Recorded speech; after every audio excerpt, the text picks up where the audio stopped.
It's being recorded. I was going to state that the meeting is being recorded. There we go. I'm Elizabeth Hawkins. Nice to meet you. If I wasn't here at the last meeting, so I'm stepping in to run the meeting. Please bear with me. It's my first time doing this. I was moved into the role of chairperson because our previous chairperson took a job with the district. So I was co-chair and here we are now. Okay, so I wanted to start by welcoming, let me see if I get this right, Amy Slavinsky.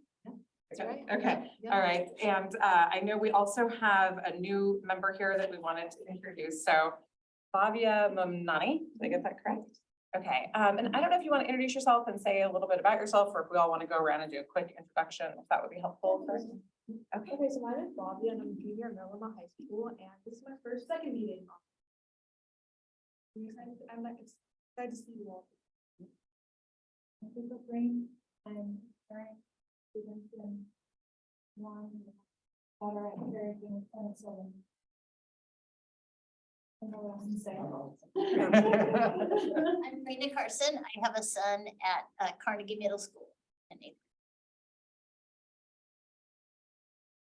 Hi, I'm Ben Avey. I guess I'm Ben Avey. I'm on the school board. I'm also a parent of what will be 4 kids in the district.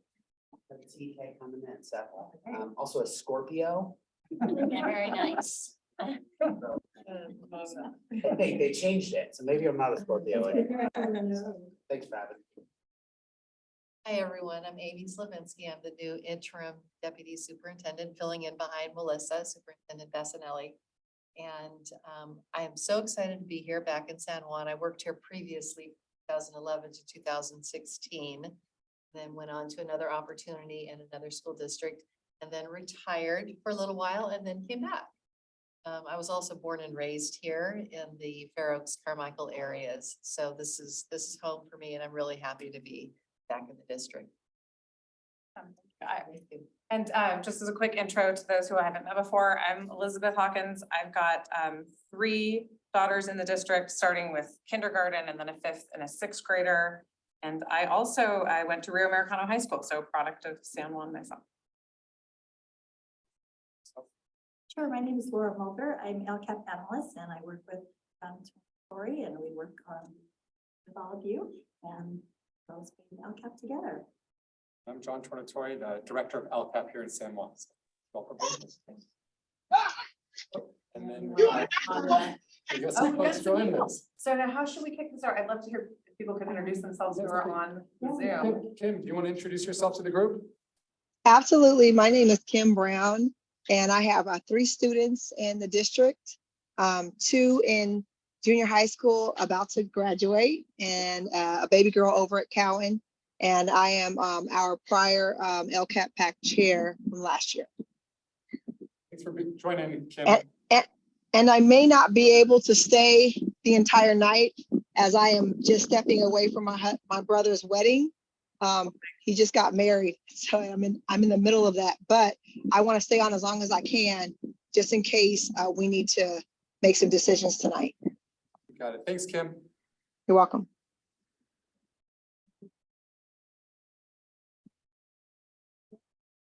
Good. Well, I think then we're going to go for. Do we want to go to roll call? Yeah, let's go ahead and do roll call. We'll go around the room, do roll call, and we'll probably push the minutes a little bit later to see if we get quorum. We know a couple of people are coming in late. So Okay. I'll just go down the list. Kim? Are you present, Kim? Here, present. Thank you. Raina? Present. April? Present. Flavia? Present. And did I miss anybody? Okay. Elizabeth? Present. All right, so we have 5 right now. We need 8 quorum. Okay, so then we will go ahead and wait on the approval of meeting minutes. Hopefully we'll get quorum. We can take action on that a little bit later, which then puts us at our next item, which is the board liaison update, superintendent update. And Slavinsky, I believe, will be handling that. Yes, I'd be happy to make a few comments on behalf of Superintendent Bassanelli, and then, of course, our board member here will maybe have some comments to make as well. I just want to say that this being my first opportunity to sit and participate in the LCAP PAC meeting is a great opportunity. We all understand that our local control accountability plan is a plan. It's also a policy document. It's an opportunity for us as a whole school district, a whole system, to say what we believe in, what is most important to us, and what are our priorities in terms of meeting the needs of all of our students across the whole district, and have that show up in our LCAP, in our plan. And so on behalf of Superintendent Melissa Bassanelli, I'm just really happy to be here with you all, knowing that this is a big, big priority. I appreciate you all making time for it this evening.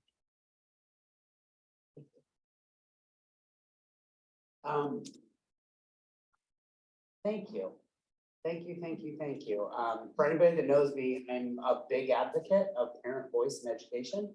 I really think parents need to have a strong voice and help guide the district. And students. And I think participation in committees like this is crucial to this.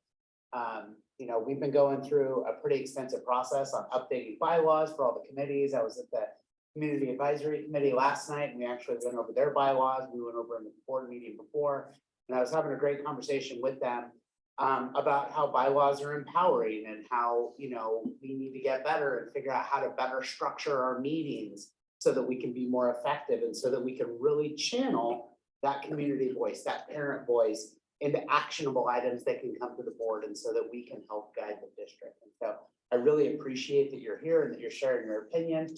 I know these meetings are long, I know they're difficult, but I think that if we can make them, you know, constructive and productive and really help, you know, push forward with what we need to do for the schools, I think we're all going to be better for it. I will say there was kind of some exciting announcements at the last board meeting. We were talking about the new innovation school that will be at Woodside K-8. I think that's going to be a great opportunity for the district to what they call it, prototype some new educational kind of options and strategies. And I think I'm really looking forward to it to see what can we do new and different. I think my favorite part of the whole presentation was the idea that they're going to try things. And if they don't work, they're going to stop and they're going to try new things, which is something that I think that we need to do a lot more of in the district. So there's a lot of good stuff going, but I think everybody here would agree we have a lot of work to go, and I hope LCAP PAC will be a big part of that. Thank you for having me. Tanya also sends her regards. I think she's actually driving around in the woods right now trying to find a signal, so she may pop in up there. She kept telling me, she's like, I'm going to try really hard. I'm like, I'll be there.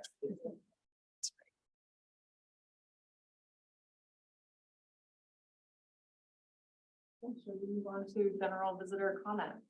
Laura? Yes, we have two. We'll save one. Catherine, would you like to hold your comment until we review the draft, or would you like to state it now? I would like to state it now in case I have. Oh, perfect. Go ahead. Absolutely. Hi, Catherine Morash. I am an autism teacher at Arcade Middle School. I teach students from savant to severe because I'm the only open middle school autism program. I'm also on the community advisory committee. So it's the special education side of the LCAP. We have our SELPA, which is the special education local plan area document that we have to review and put forward.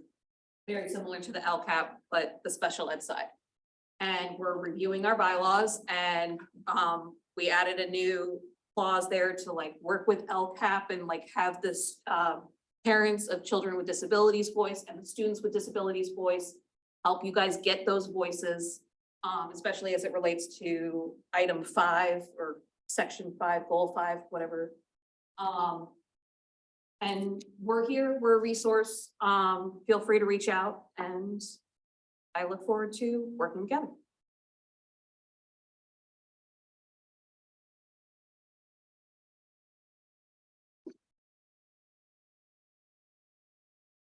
Say Tom or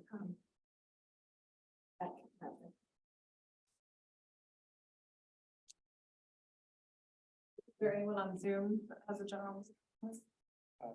No. Right, we're free to move on. All right. Moving at a record pace here, okay? Ready to, I'll kick it over to John to do the 2023-24 L. Okay. So folks, I'll be talking from here today, doing the double duty of technology. So one of the requirements of the LCAP PAC is to review and provide comment on the LCAP. And so earlier this week, Laura sent a draft copy of the plan along with 2 supporting documents, which included an overview of the LCAP and a crosswalk of the educational partner input and actions. And these docs are part of your packet in front of you this evening. So for our agenda for this evening here, we're going to start with providing an LCAP overview. For new members, this will provide some context regarding the process we've taken in developing the plan. But for existing members, this might be a little bit of a review. We'll then take a moment to review education code and our bylaws to provide some clarity regarding our function and charge as a committee as it pertains to the LCAP. And then we'll have some time to provide comments for the superintendent regarding the LCAP. And then finally, we'll share some next steps regarding the adoption process. So the LCAP is a 3-year plan. It focuses on equity and continuous improvement. It addresses the 8 state local priorities, and it describes how services are provided to improve the performance of our English learner, low income and foster youth students, but also the performance of all students in the state priority areas, primarily using our LCFF dollars, or local control funding formula dollars. And it's developed with and includes the perspectives and insights of our educational partners. So our LCAP is designed around 4 goals. And then this year, there's an additional 5th goal that's been added as part of a requirement for San Juan meeting the criteria for differentiated assistance, specifically for our foster youth, homeless youth, and students who receive special education services. And so here are the 65 educational partner groups that we engage in the process that includes students, our families, our staff labor groups, and community partners that were engaged in the LCAP development process. It also reflects San Juan's diverse community. And then just for comparison here, I was looking that this year we increased the number of educational partners from 44 to 65, and we engaged over 2,500 educational partners in the process with input. So in terms of our strategy, we use a lot of outreach and communication strategies to differentiate our approach, but also to maximize participation, especially for our historically underserved and underrepresented groups and families. And so this included opportunities like thought exchanges, listening sessions, focus groups and surveys, but also meeting with our community partners in a variety of ways, like in one-on-one, small, large group settings, and then really doing different types of targeted outreach to really try to connect with as many of our educational partners in different ways in our community.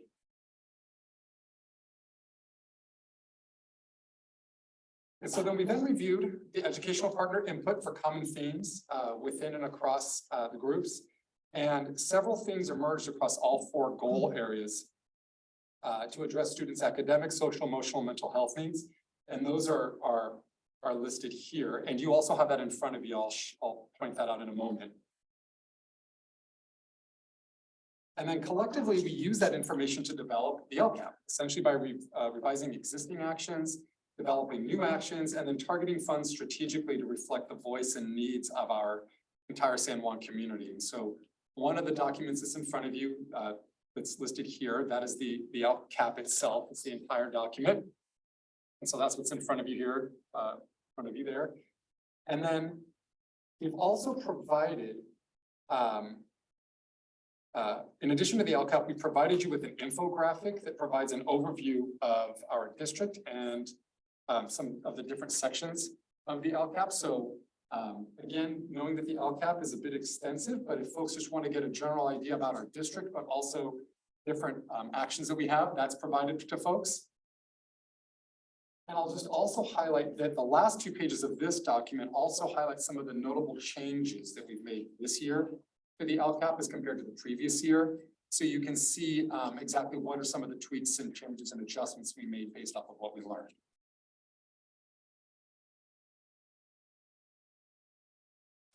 And then an additional document that we provided is a crosswalk that shows where our educational partner themes map onto our LCAP actions. So when you're looking at, for example, resources to access food, clothing, and shelter, you can see where that particular educational partner theme is reflected in, you can see here a couple of our actions, 1.1, 1.4, 4.2, 5.1, 5.8.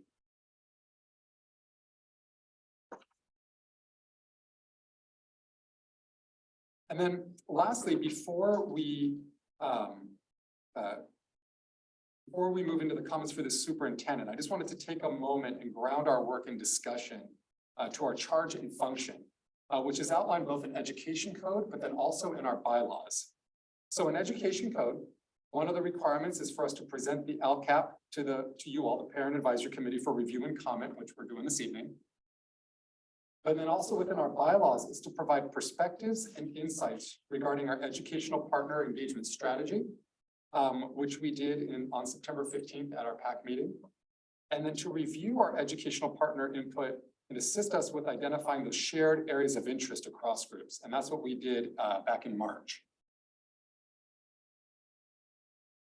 So just given our charge, if you think about our charge, you think about our educational partner themes that we saw emerge, and if you look at our LCAP actions, what comments does the PAC have for the superintendent regarding the LCAP? And specifically, what educational partner themes do you not see reflected in the LCAP actions? So at this time, if folks have comment, if folks have comment, you can go ahead and jump in. And I'm going to change screens here. Laura is going to scribe for us and capture those comments here for us.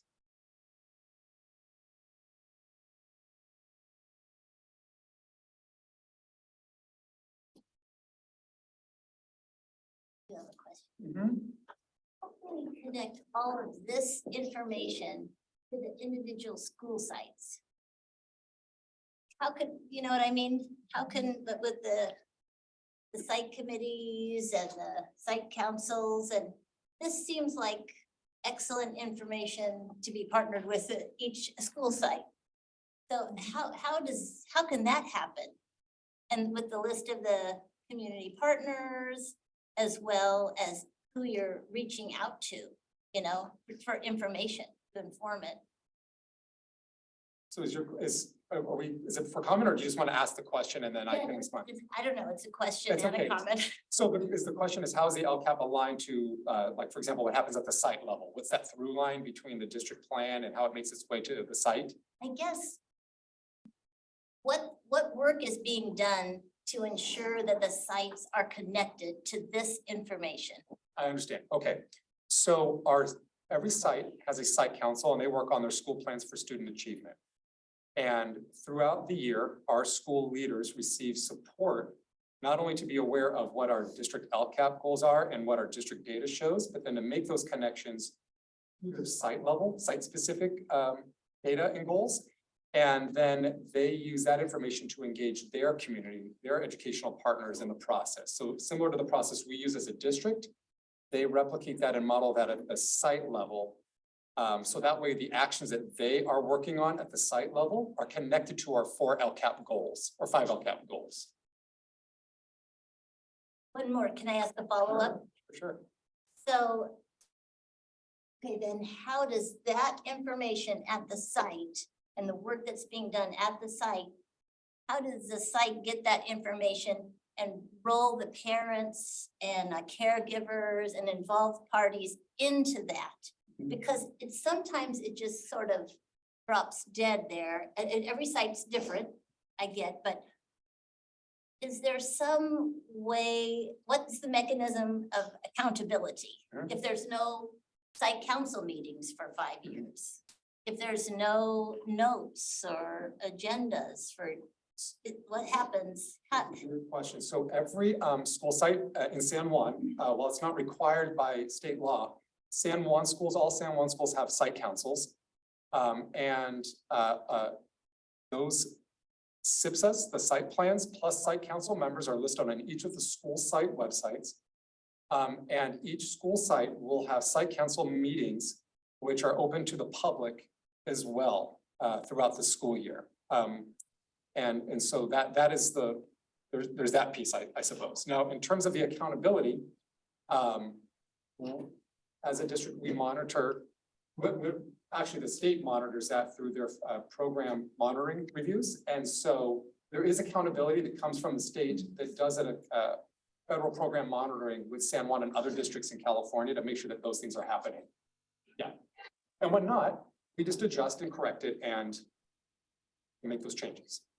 Can I add? Mhm. Just to add to that, I'm looking at this great overview document. And so just an example of one of many ways that our schools are connected to this LCAP. I would point to goal 2.5. The second goal on the third page, 2.5, school site supports for safe environments. Staff to improve safety, security, supervision, relationships, and connections with targeted student groups. This action also includes staff training to address fighting, bullying, racism, harassment, drug use, and discrimination on campus. So in this draft plan, that's yet to be board approved, of course, $6.1 million has been set aside for that. And that is all in service of supporting the schools and the work that's happening at the school level. And the large majority of the action steps and the funding allocations are in service of direct support to the schools. And so as this plan gets approved, it then gets communicated out to the schools and support, just like John said, is provided to the schools to then implement those action steps. So there's like this two-way process. The schools are doing really important work and being supported by the LCAP action steps and the LCAP funding. And simultaneously, the schools have their own site-based allocations of funding where they get to make their own local decisions about what's needed at their school and then approved through the school site council as we've been talking about. So it's kind of this two-way process. The district is always in support of what's happening at the school level to serve all students. And then the schools are benefiting from the work that's happening at this level. I don't know if that helps. I think. I'd like to chime in. Oh, Hi. Can we just pause for one? We just want to make sure we address Raina's question here. Board member Avey was going to just add a final thought to Raina's comment, and then we'll come to you. Sure. Maybe phrasing it a different way. I think what I might have been hearing was that through all of this and through the SIPSAs, local school communities don't actually know the end product from this. Is that kind of what you were talking about? They don't necessarily know that this generated money for a program that's now at the local school. Is that kind of similar to SIPSA? They don't know that the local SIPSA paid for SWAN math for a year, right? They just know that they have SWAN math, right? So is that kind of part of that? And I don't know if people know who the community partners are and how important and essential it is. And I don't know if people know that they can go to the site council meeting and add some input onto these giant budgets. You know, and so I just, it's kind of a shallow, like, what can parents do kind of question. And Raina, before moving on, I just want to ask. I have a comment. Oh, Raina, do you feel like your question was answered? So it doesn't, okay, just want to double check if it was a comment. Right, thank you. All right, Kim, the floor is yours. Go ahead. Oh, sure. So this is just to maybe piggyback off of what she had just stated. And I've had concern about this as well, because being on the LCAP PAC for all these years, as well as being a part of the school site council, what I do see is a lack of transparency. So a lot of parents are not even aware of what the school site council is. They never even heard of it, as well as the LCAP PAC. So maybe just more transparency and a better communication to parents about these specific committees. So I hear that maybe the comment there is around how are site councils, information regarding site councils being communicated to their school communities. Correct. Okay. Students and parents, because when I joined the school site council, and I've been a part of a lot of these committees, and one of the first questions I'll ask most of them is, how did you hear about it? To another parent or teacher, whoever it is, how did you hear about it? how were you invited to this? And most of them, it's based, they were invited by someone that they knew, but that leaves out so many other people who could and would probably would want to contribute. It's just a lack of communication to the majority of the school community Thank and you. for a lot of these committees. Got it. Yeah, we got your comment here listed. Thank you. Thank you. Yeah, April. I was looking at the goals. This is probably gonna sound weird to some people, but I'm also a special education teacher and I have kids who have autism and ADHD, so for those of you who don't live in that world, it's probably gonna sound really weird. But, we're really driven into having SMART goals, and I'm like, these aren't SMART goals. Like, who made these goals? Where'd they come from? Like, I don't understand that process. So I think it was back in 2018, 2019, there was a strategic planning committee that came together here in San Juan. And the goal was to create these larger broad goals. And so the state does provide some different ways to construct a goal. It can be a broad goal like this, but they can also be SMART goals like the ones that you're talking about. And so San Juan goes to move towards these broader goals. And then our actions that we have would sort of unpack what we are doing as a district in order to reach these larger, loftier goals around engaging academics, healthy school environments, and of that sort. And so that's how those goals were developed, and that's the flexibility that districts have in developing those goals. Okay, I'm a little concerned as like a parent and a committee member, because I feel like with a SMART goal, there's more accountability. When things are left more open-ended and very broad in interpretation, it makes it difficult to really make sure that we're being held accountable as well. So I always want to make sure that, like, when you're creating a goal and you're giving, like she said, $6 million to a program, like, where's the accountability and how is like that being balanced? So April, so like, for example, each one of our current goals is tied to a metric on the dashboard. Okay. So let me give you an example, like, or not even on the dashboard, in our LCAP metrics. Okay, So for example, goal 1.1 around family and community engagement, I'll just start right there. hold on, I want to get to this page. Yeah, it's okay. Maybe Okay. say the page in the I see. packet. Oh, sure. Yeah, we got a lot of pages here going on. Let's actually just look, maybe the simplest one, the most direct one would be like workforce diversity, which is action 1.2 on page. 25? Yes, 25. Okay, so we have an LCAP metric specific towards staffing ethnic diversity, which you can see.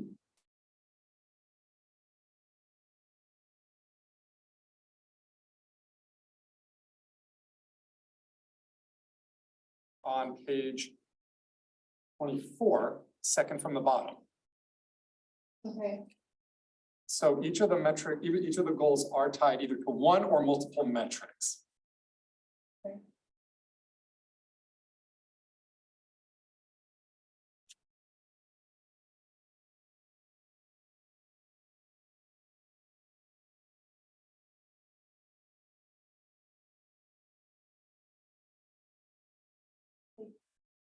I see what you're saying, but at the same time, like, even when you look at 1.2, like, in that description part of the goal, there isn't like, our current baseline of 26%, and over the next 3 years, we want to get to, 30% or 35%, we want to see a 10% increase or whatever, like, without those, like, specific, I feel like there's less accountability.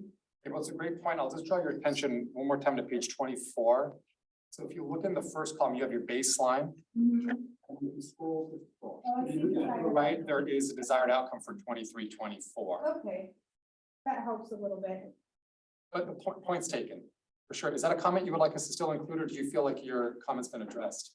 I feel like, that would still like to be included, just I feel like it needs to be a little bit more clear and like how that's being measured and how we're tracking those things. Can you, give me your specific comments? It was just a more clarification of how the goals are developed and, how like things are being measured and accountability, because it feels like with the goal being so broad and not very specific and not really like a measurable, like quantifiable thing, it makes it difficult to hold that accountability. And I always feel like when we're talking about public funds and wanting to, address the needs of our students, that we're using public funds, so we need to have accountability. And without those specific measures, it's hard to have that accountability. Just like as a special ed teacher, or like as a parent going in and looking at something for my student, like if the goal is not measurable, and you're like, well, how are we being held accountable for this? How is he being held accountable for it? There's no specific measure. That makes sense. It does. Thank you. Okay.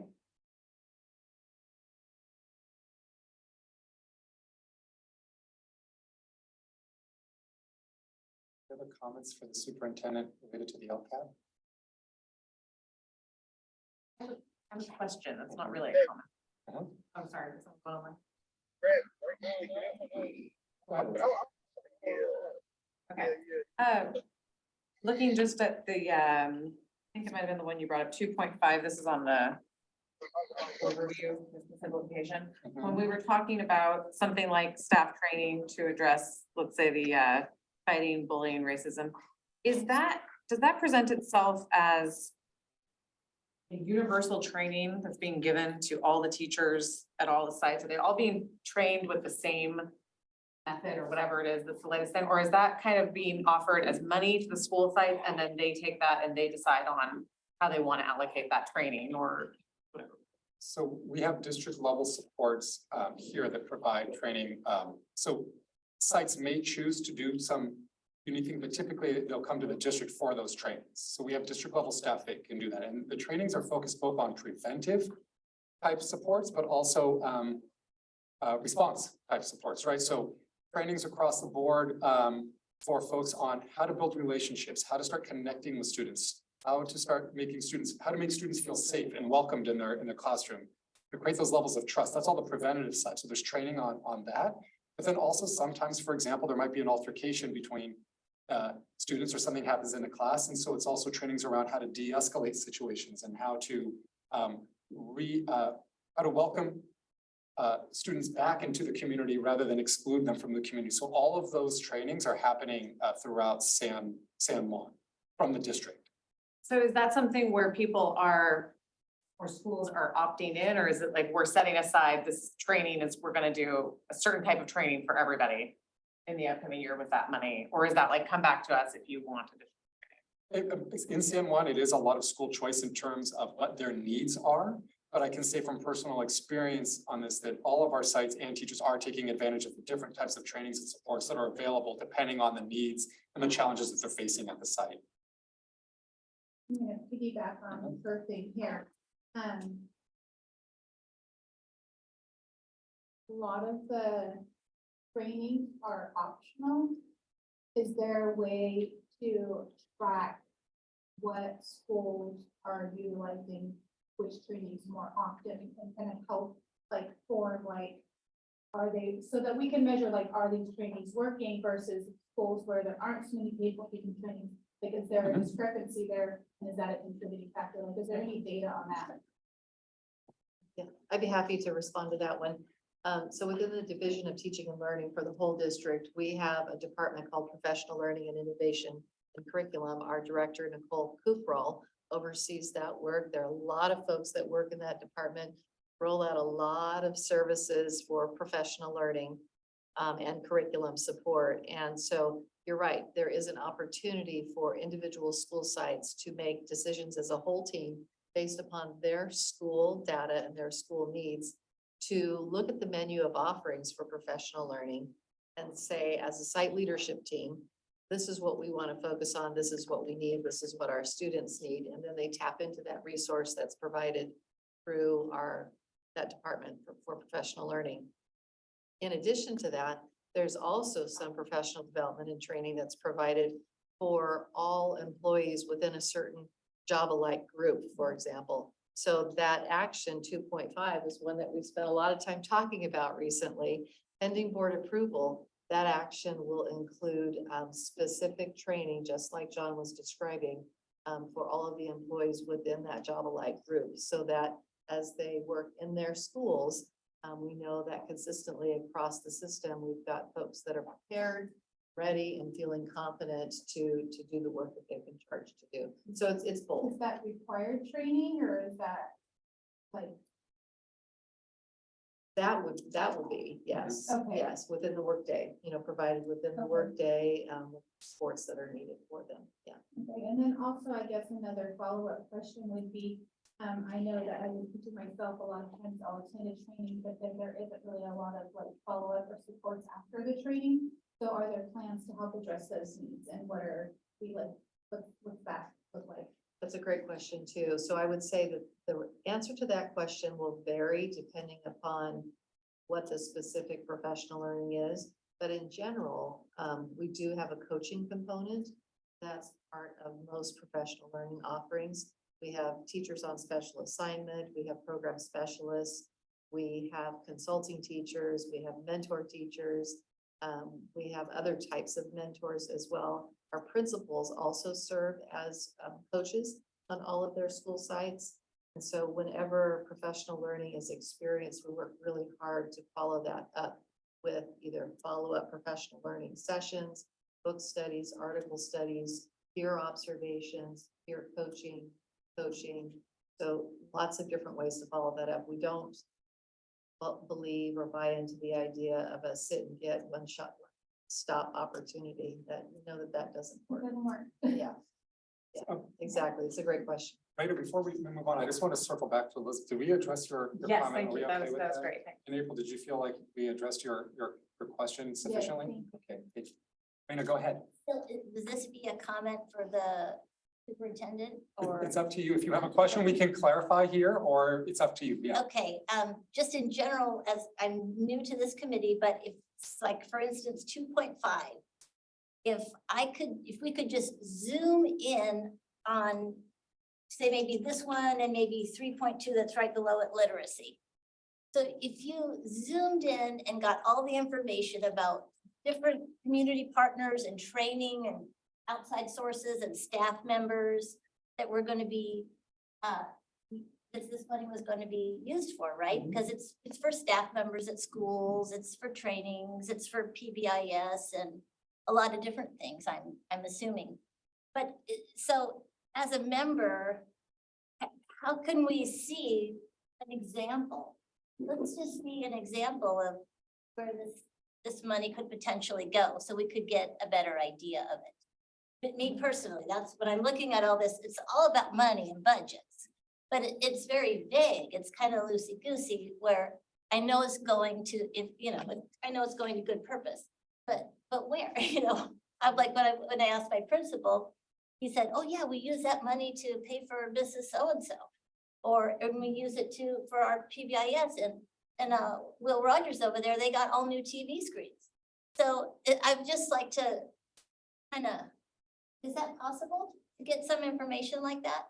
If you ask, we can certainly answer. The LCAP though is a larger, it's not an itemized document where you see where every single dollar is spent on every single item is purchased. That's beyond the scope of the Maybe LCAP just in big chunks, in big chunks. like, you know what I'm saying?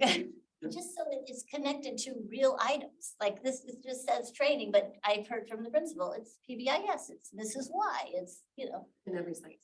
So And Can every I, site's can I add a question that kind of is touching on what Raina's talking about? But so for example, with 2.5, so when I got the new LCAP and was looking at these numbers, I was like, these don't mean anything to me unless I know what we spent last year. So I went through and just kind of compared them. So specifically for 2.5, last year was like 3.6 million and this year is like 6 billion. So that's 149% increase. So I was curious as to where that was a goal we had last year and we spent. What were the successes that is driving the decision to up that ante so much more? Does that mean like that's the goal is for like more rec aids or, things like that? Because that is obviously a huge chunk. So just for like those ones, or for example, like your workforce diversity, that's like a 400% jump from what we spent on it last year. So I'm curious, are we outsourcing with like recruiting agencies to fill positions, or is that being internally spent? that's a great question. So I'll answer both here. So Raina, one thing to note is that in addition to the dollars that are listed here, sites receive LCFF allocations as well. Okay, and so This would be, reflect the district level supports that are being provided, but in terms of how LCFF dollars are being spent at the school site, each school site gets an allocation based off of school density. Okay, and so that's where the school site council and the SIPs has become an important piece there. And so the question you raised was a couple things. One, when we look at our educational partner input from last year and we look at it this year, a common theme was around, we heard it from across the board from our students or families partner groups around safety, security, supervision, building relationships, supporting educators on how to respond appropriately to bullying, racism, discrimination on campus. And so this particular action is in response to that. And because it is a district level response, the positions that would be supporting that, for example, would be our campus reps, campus monitors. We have what's called a SCIA, School Community Intervention, and a School Community Intervention Specialist. And so sites, if again, pending board approval, should this move forward, sites would receive an allocation based off of the number of unduplicated students plus the percentage of unduplicated students at their site that they can use to allocate specifically for additional campus supervision. And so it's this balance between district level funding that comes to sites, sometimes through positions, and other times it's about how are sites at the local level using their LCFF funds, and that is reflected in their school plans for student achievement.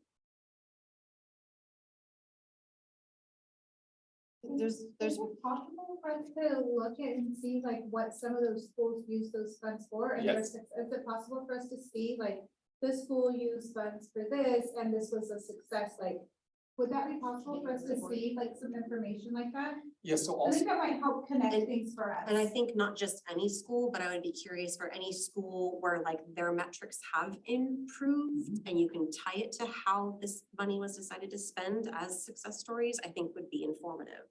As opposed to just, because everyone's SIPSs are different and how they choose to spend the money is different. And so rather than like one arbitrary SIPSA, but tying it to actual like some successes within the school, just to get an idea, I just or feel like opposite. quite a few of us are kind of like, you know, we're not seeing the connection and we're seeing like very like, this is very big picture and we're kind of like wanting to see like, okay, this is great, but like, what does it look like at the site? And Yep. so I feel like if we had like that picture, that it might help connect some dots for us. yeah, so in full transparency, the LCAP is not a ground level document. So Right. it just, that's not, that's The just, dedication of that, funds. right, exactly. Right, With that being said, for example, when we do our LCAP mid-year reviews, oftentimes, or when we're sharing metrics with the board at our board presentations, we really go to bring what we're seeing in the data to the site level. So you'll often hear about examples that are happening throughout our district.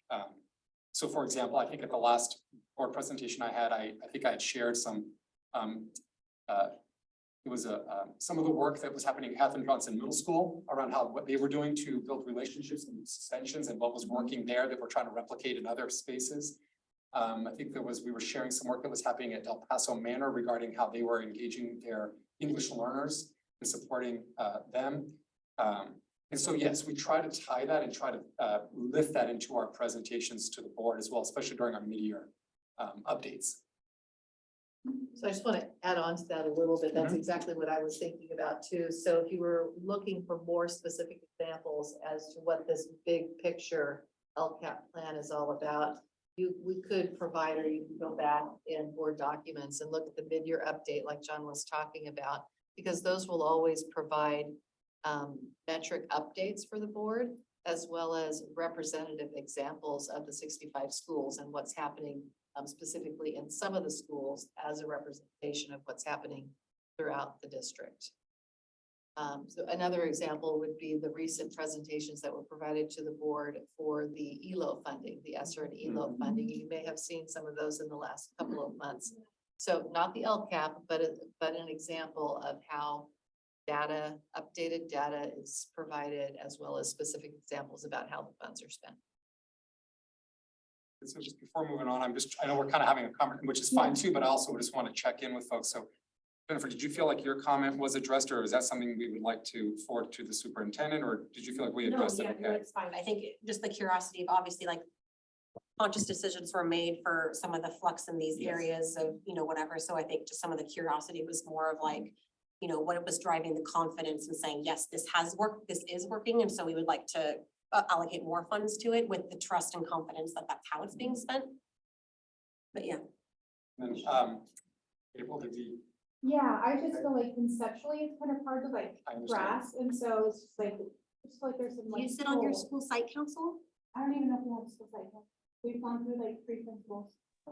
Again, I think it comes back to Kim's point early on about how information is being communicated, but your site does have a school site For council, sure. so we'll definitely be responding to that on this. I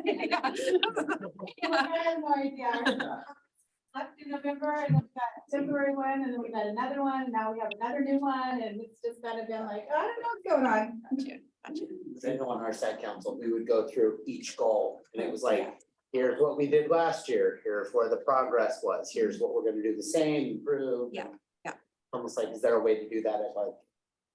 Well, just, I guess, just Yeah. if you're gonna say, great, this is working, so let's up that pot 400%. Like, I'm curious as to what provided the confidence, aside from just, yes, I hear you, and this is what we want to give to you in response to what you all are asking for, but more of the belief in that was the right avenue and then direction. I can answer that one. Yeah. That was the other one too. So, Yeah. 1.2 workforce diversity.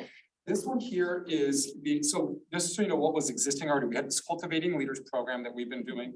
And we are having our first cohort graduate from that or go through that. And so that's been successful, but Teacher training phase? it's for aspiring teacher leaders within our Right. system. Right, okay. But we're also partnering with Alder. Alder is it's not an academy, it's an institution, just like a university essentially, that we are partnering with who, given the fact that staff retentions, just staffing in general is an issue and staff diversity, Alder focuses on those 3 things. So we have a strong partnership with them where they're able to help us recruit and identify more aspiring teachers. Right, And then we partner with them to provide them a space to learn. right. And then with the idea being that, hey, maybe then we can. Is that where they're like simultaneously also getting their credential and everything, right? Okay, so then with such an increase, then is that like, because that program you're expanding so that now you'll have room for more people in the next cohort?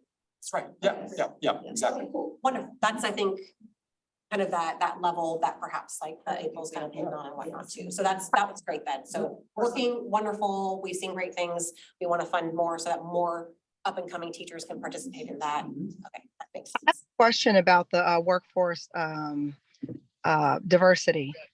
I'd like to know how we're retaining what are some of the incentives that we're giving to retain some of these teachers of color, because I know that at Churchill Middle School, there was only one Black teacher there, and then a couple of Black staff, and 2 of them are already gone. They left the district. So I'm just wondering, how are we also retaining these teachers? That's a great question. Oh, go ahead. I'm sorry, I didn't mean to interrupt. Were you finished with your thought? I'm done with that one. Okay. Yes. So I have a question one of after. the things that we're doing there, so in addition to Alder Academy, the Alder program, to help us identify, recruit, retain, support a more diverse staff, but also just getting highly qualified staff members in front of our children. So it's both. We are also doing some creative work around partnering with some of our community partners like Improve Your Tomorrow. I know there's some others that I'm not listing here, but the idea is that we're creating an opportunity for them to work with us and supporting them in getting their teaching credentials while they're working with us as a community partner. So then while not only it's really building that sense of community, that folks who are directly working with our students, who have aspirations of being a teacher, who happen to be, who represent our diverse community, and then we're supporting them and trying to get them into our San Juan community. So kind of grow within in that sense. So those are 2 examples of how we're trying to make some tweaks and changes to increase and improve diversity in our district. Can we get an update on that to see where we were last year or 2 years ago and where we are now? And It's, in comparison to diversity? yes, you can look on page 24 of the LCAP, and it is the second to last metric there. So that information is there and for you to review. The data is there? Yes, ma'am. Thank you. You're welcome. April, do you have a comment? Yes, I don't know, I mean, it looks like it is, like, my observation is pretty accurate in the line with the data. But it seems that there are more classified staff that have diversity than certificated staff that have diversity. Do we have incentive programs for our classified staff to move over to certificated? Like, we have programs to help support them and have that happen? Because I kind of feel like we have this like pool, like we should be like, hey, you guys are already here, let's get you into this thing. That's what a lot of, what that academy that we were talking about Uh-huh. does, because I know even like our IA at our school is like, you need to go apply for that thing the next time they do that now, because she was like, she just graduated. Just this past Saturday, whatever the case, and I keep telling a lot of our IAs, once I heard about that program, when I was on the curriculum committee, that's when I was like, oh my God, that's awesome, like Do we finally, know about those programs? it's brand spanking, I think it was the first year, This was the right? first year. Yeah, so it's brand new. So we're expanding and What is it called? it's the Alder Academy, ALDER. Yeah. And then we also have the cultivating leaders. Oh, that's true. That's What are they?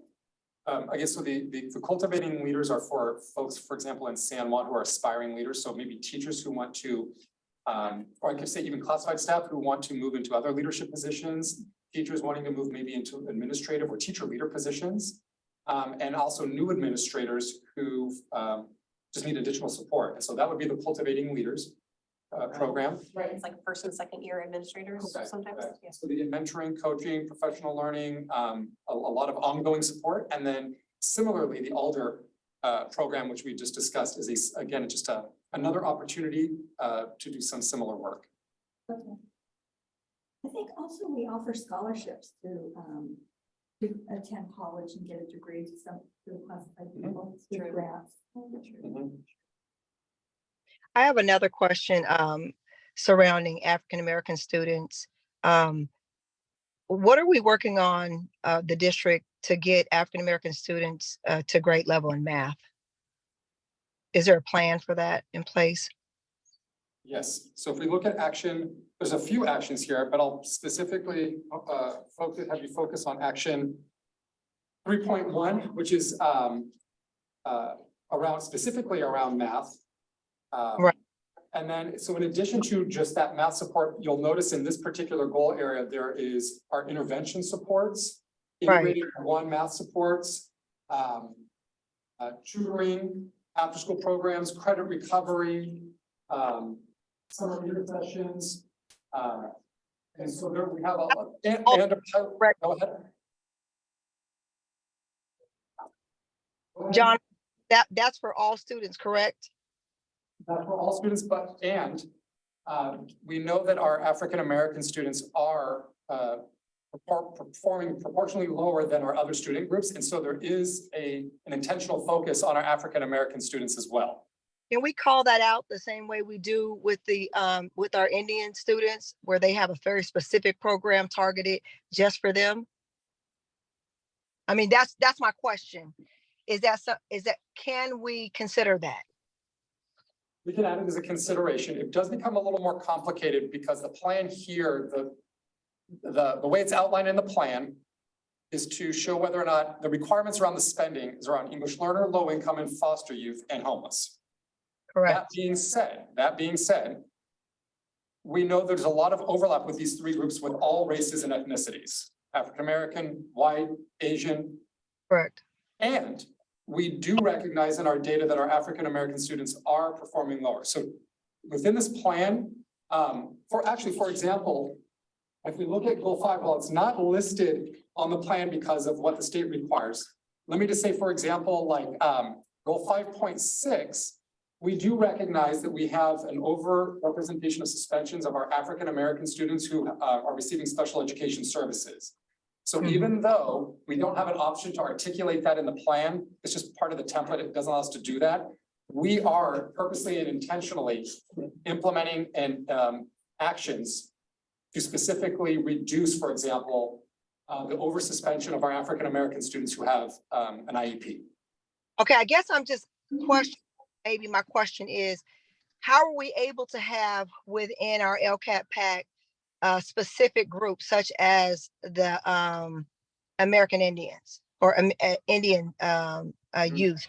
We have that specific group in the LCAP. Yes.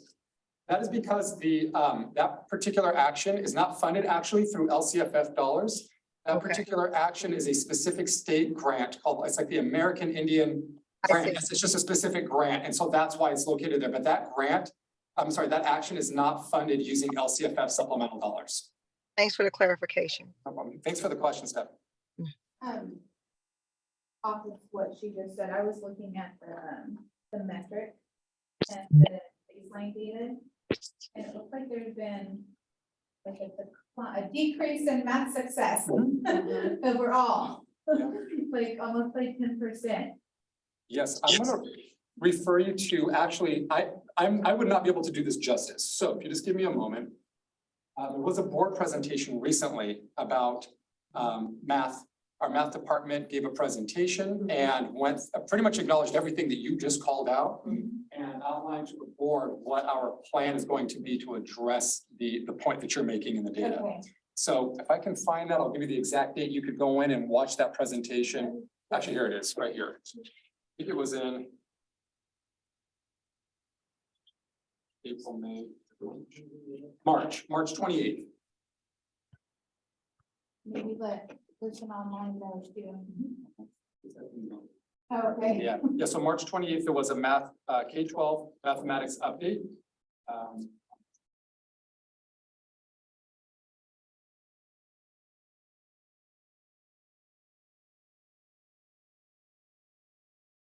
And then since you brought up goal 5, because I noticed that 5, 6, 5, 7, and 5, 8 were new to this one compared to last year. And so 5, 7 is all about IAs. Is that, I was just curious to learn more about that, because obviously we would love to have more IAs in our school. So what is that? It doesn't seem like an, I guess, quantity wise, that amount, like, about how many more IAs is that, and how are we determining, or I guess, how are you guys envisioning that being allocated? So goal 5.7. I'm just looking at the summary, the infographic sheets. Sorry, I made on my. Page 62. Oh, okay. There you go, that one. In the plan, there's also a table of contents on the second page that will list where you can find goal 1, goal 2. Okay. And just more curious, because you have that noted for students with disabilities, so I'm just curious to learn, or if you can expand on that, where that came from, and what that looks like. Yeah, so I couldn't tell you the exact number of like positions it would find. That would be a question, I think, more specific to our director of special education who could answer that. But at the same time, it came through working with our special education department. I know they've been looking at data, they've been listening to their parent advisory committee. And so based off of the data that I think that they've seen, the need that they have expressed, and I think they've piloted and tried some of this out. And so this is an extension of that work. Okay, so like higher ratio of IA to students, or It's more about, training, or it's about increasing the amount of hours that they're available to support our students in the classroom, the general education classroom. That's helpful then, thank you, because I noticed that was a new add-on for this year, Correct. so thank you. Is that okay, Jennifer? Yes, All right. absolutely, thank you. Thanks. Let's see, I have a question about the CTE one, 4.8. Again, that's a 60% increase from last year, that's for $2 million, which is great. I'm a huge fan of CTE. Having been on the curriculum committee, I did receive presentations from CTE and just want to make sure that this increase in funding doesn't turn into a, hey, let's get more fire trucks because it's really cool, or hey, what do we want to spend our money on? We can get some fun, cool stuff. And that it's being more thoughtfully spent by the leadership in that department. Wonderful. So some of you might be aware that in addition to LCFF funds, because of COVID and the pandemic, we also received ELO funding, which over the next few years is expiring. And so this is one of those examples where we had an LCAP action. We were able to enhance that action and expand that action using our ELO funds. And as those funds begin to expire, we are trying to maintain continuity of those actions, and we found a place to do that within our LCAP. Okay, that makes sense then. So successes we've seen that we don't want to lose for continuing support. Correct. Got it, okay. That's helpful, thank you. Just, can I add on to that as well? I'm looking at page 56 for that action item 4.8. The description is good, is great. It says, provide students with opportunities to explore career pathways at the elementary and middle grades. Right. And experience pathways at the high school level. So it's creating more of an on-ramp to the high school experience by starting earlier. I don't know that it's addressed in here, but I do have questions / observation. I think having more IAs and people of support staff roles like to support students, right, is really important. But I also know that as a district, we're not very competitive with districts as far as salary and pay goes. Is the board considering anything to help make us more attractive to get people to want to work here? I mean, this maybe a board member, if you want to jump in on this, I know you had to approve it, so. I'm just curious because I mean, my son, he works for the district, he makes $15 an hour. And he had another job offer making $25 an hour. He decided he didn't want to, he liked the 5-minute commute more than he liked the $25 an hour, which is $10 an hour. And I'm like, are you sure? And he's like, yeah, I don't want to drive that far. So, I mean, that's a big discrepancy. The different districts do have different plans for their employees. I think one thing that makes San Juan stand out is our health benefits plan is I'll just say superior maybe to other districts. So that's why sometimes you, in addition to looking at salary, which the point you're making is accurate. But if you look at that in conjunction with the health benefits that are provided to San Juan employees, it does tell a different story. But to answer just your initial question, yes, San Juan has been working to become more competitive around salaries to try to retain highly and recruit highly trained, qualified staff. I believe we're in a collective bargaining period right now Correct. with the different labor. I have another question. This is concerning transportation and also students with disabilities. So last year, my granddaughter went to summer school, and we're debating it for this year because last year there were only 2 school sites that were offering summer school for students with disabilities, one for students who had a different level of disability, and then the other. And it was about an almost 2-hour bus drive for her to get from my house to the school site. And it's about a 20-minute drive if I drove her. And so halfway through, she got really discouraged. So my question is, can we look at transportation and maybe more options for summer programs for students with disabilities? I'm going to actually just have that be a comment for the superintendent on that one, Stephanie. Okay, I can't respond to that this evening, so we'll add that to the list here. thank you. Thank you. I have a question, just circling back to the COVID funding IA issue. Are we gonna be able to make up for, I mean, it sounds like there were a lot, at least working at site council at one of the schools that I'm on, sounded like that was, we had several different, like in the kindergarten classrooms, everybody got aid. And everyone's kind of worried about that money running out. They're saying, oh, we're gonna have it for maybe 1 more year, then it's gone. Is that money that we're able to make up fully with some of the LCFF funds, or are we gonna fall short a little bit? Like, is there enough there to kind of make up for, that seems like a lot of money, but. Part of our strategic planning over the next few years, so there isn't a clear answer for that yet, but like, for example, we are, as pointed out earlier, our interest and our goal is to maintain continuity of programs and services in our school sites, with the recognition that, yes, some funding is going to expire. We do have to make some choices, and that's where a lot of the data collection and monitoring the progress of these actions is really going to come into play to make sure that we're continuing those that are really benefiting our students and maybe having to reduce others that are not. Is that looking a little further out than what this is covering also? Yeah, and I think there's Yes. another bucket Yeah, that's okay. that might coming be- up after the ELO ones that potentially might help. Funds expire over the next few years. Okay. So within each individual year, we'll see similar types of. Well, excuse me, Amy, you want to add anything? No, I'm gonna get you a bottle of water. Thanks, I'll talk. I will say this. I think what we've heard is, and I've heard this in other circles too, we hit a high water mark for education funding, like the past couple of years, I think. Yeah. I don't think anybody anticipates we're gonna hit that level again, so it will be going down. It's a matter of how do we manage that as it goes down, and also how do we manage the different state budget priorities as it happens. I'm sure there's going to be a lot of, deals and agreements that are made to try and mitigate it, so it's gonna be a matter of how do we implement that. I think from what I've heard is it doesn't seem sudden, but it is something that folks. I do not want to put you on the spot. Yeah. Feel free to say no comment, but from your perspective, as a student in San Juan, is there anything that struck you in the plan you'd like to lift in the conversation, or maybe a question for us that you might have? I think just really interesting to see how like teachers and parents, like how like they feel like living by like all these laws. And so like I was like, I knew that these things were going on.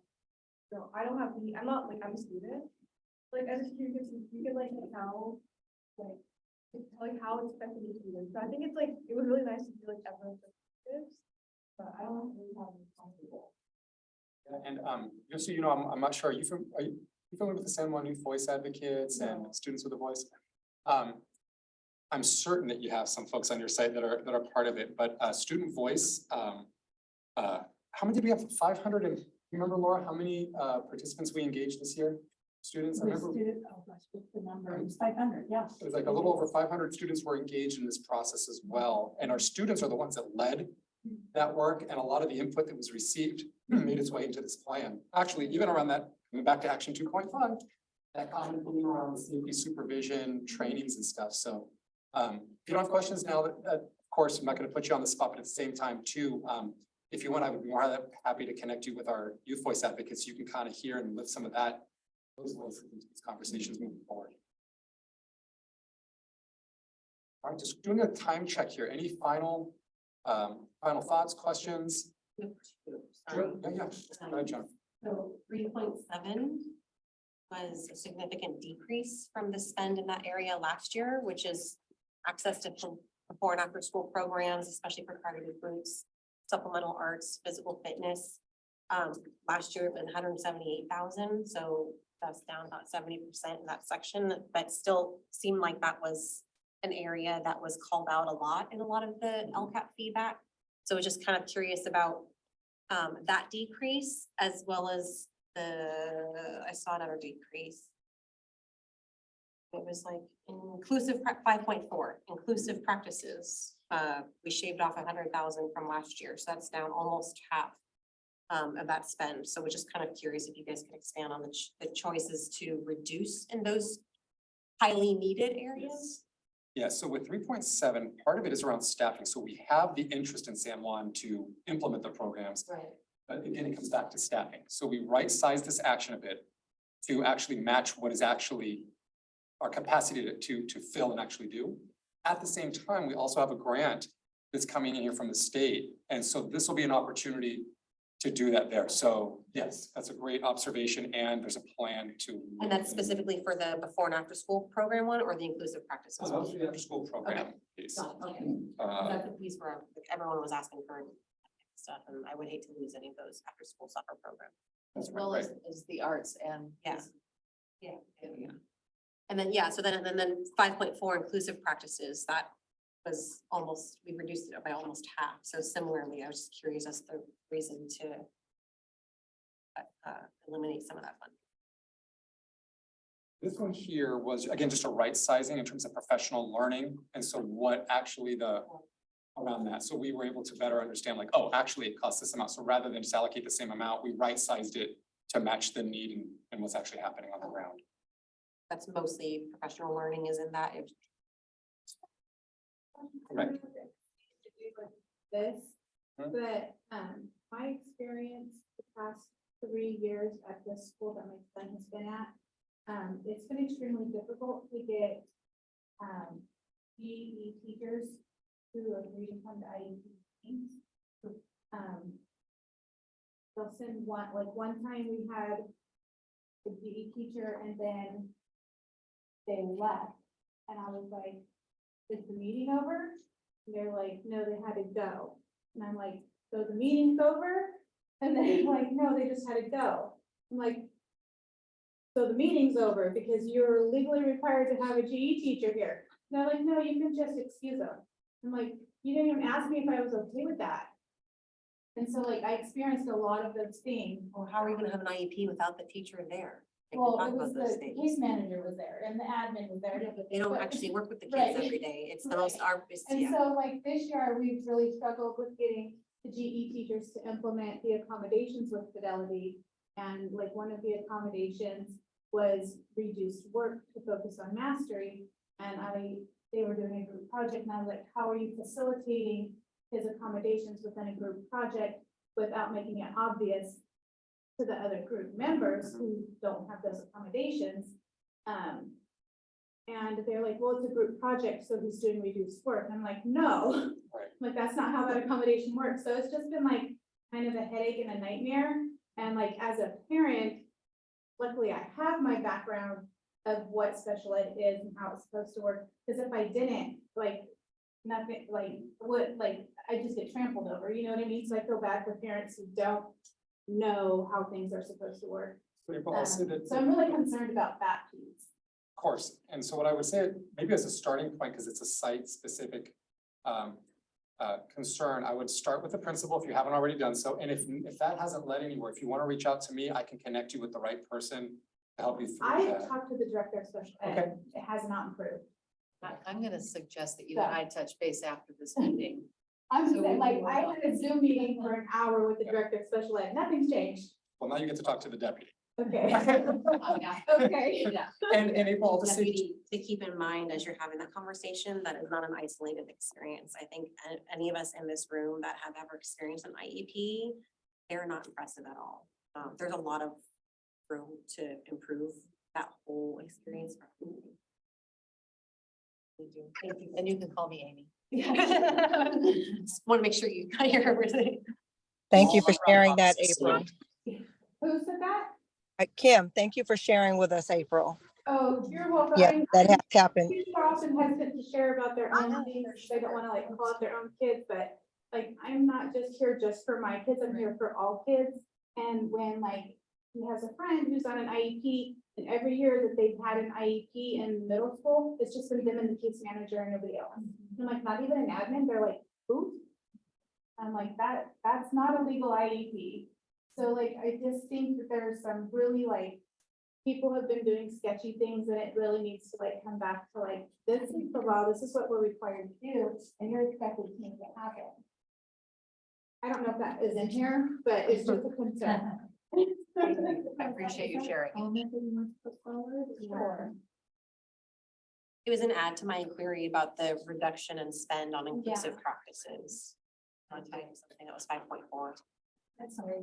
I was saying it was kind of an extension to my query about 5.4 inclusive practices and the reduction in spend there, which makes sense in terms of it's now we know how we're spending it in the professional learning standpoint. But again, to your point earlier, it does the professional learning of the work. Right. Laura, do you feel like you have the information you need? And I know we've answered some in the moment and some we're going to move forward to a comment for the superintendent. Just as we move on here, as we're coming up to time here, I just wanted to share some next steps with the group. Does that come after though, the next steps? After the presentation? Oh, go ahead. Yeah, you're right. Presentation.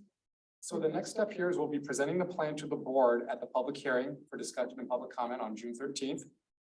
You can see what the board packet will include there. And then on June 27th, the board, that's the LCAP adoption meeting. So there'll be two meetings. So the 13th will be a presentation and the 27th, the board will make a determination whether to adopt the plan, how to move forward with that.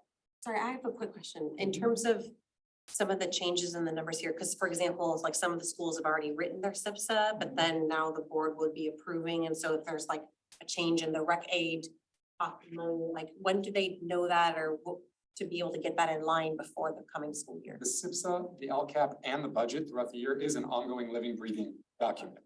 And so things get updated throughout the year. That's common practice. I'll just give you an example right now. The governor's budget was just announced on May 15th and doesn't even come for approval until October. So these types of things are very common and part of the process. So it's not set in stone. Thank you.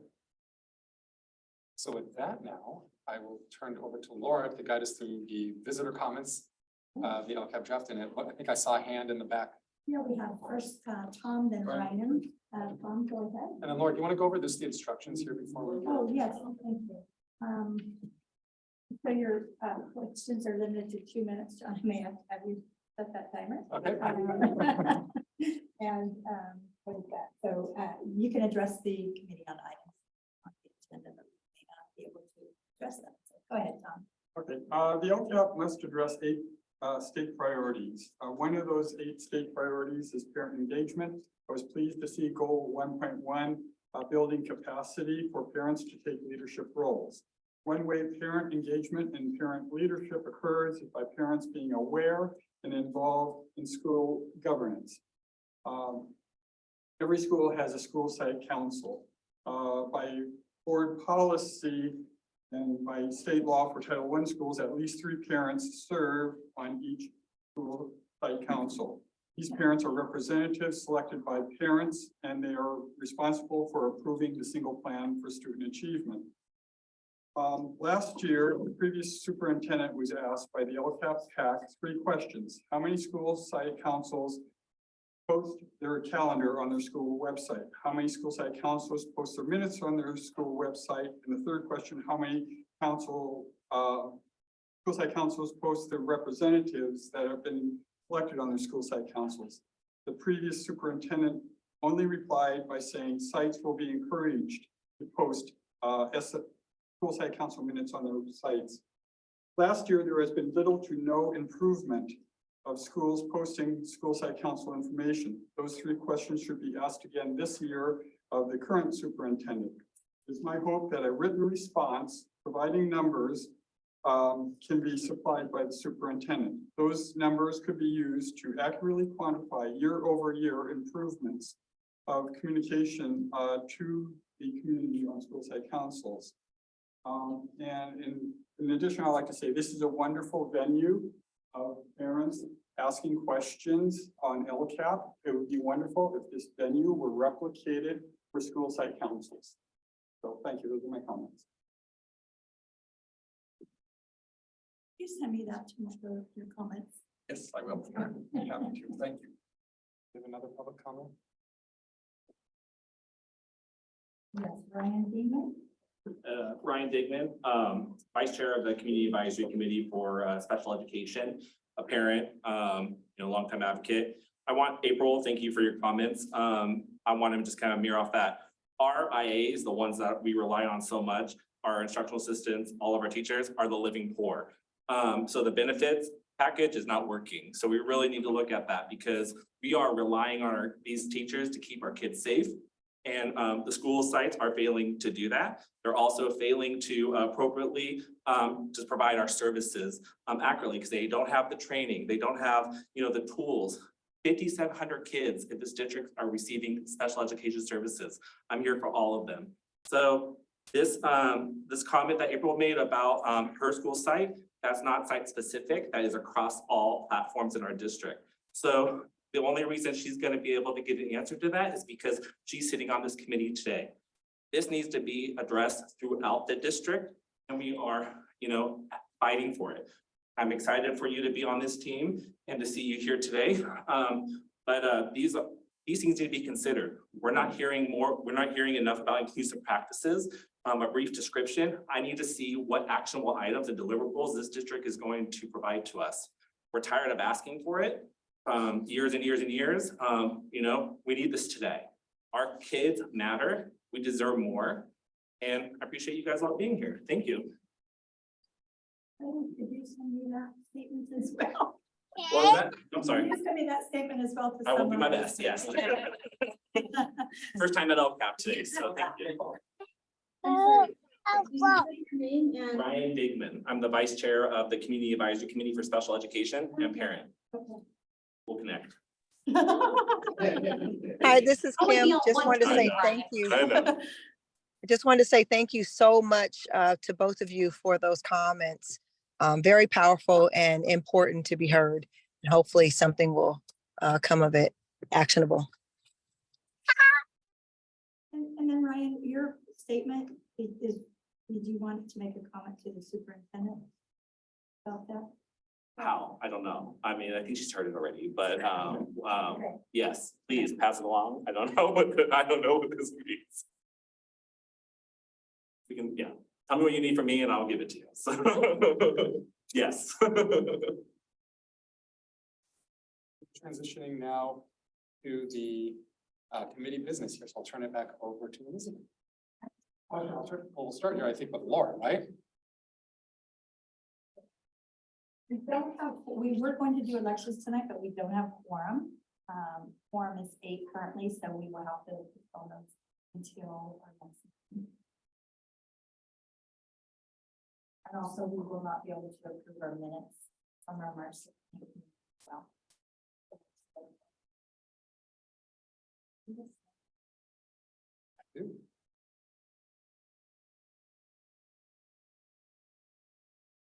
So, oh, sorry. Thank you. Did you want to talk Oh, about go this? ahead. You've got the slide before. Okay. So part of your packet this evening as well is, the transition going from a board approved to a board appointed committee. That we have some members on the PAC that are board. Those folks who have continued to stay on the PAC from the previous year, we wanted to make sure that you knew who your board member was connected to the point was. And so part of your packet will see listed there for example, Bobby, in your case, it's a superintendent who appoints our student appointees. But for other folks in here, you'll be able to see sort of your, I want to say liaison because we have our LCAP PAC liaison, but you do have a board member that you are directly representing as being a member of this group. So that's been included for you, so we've clarified that.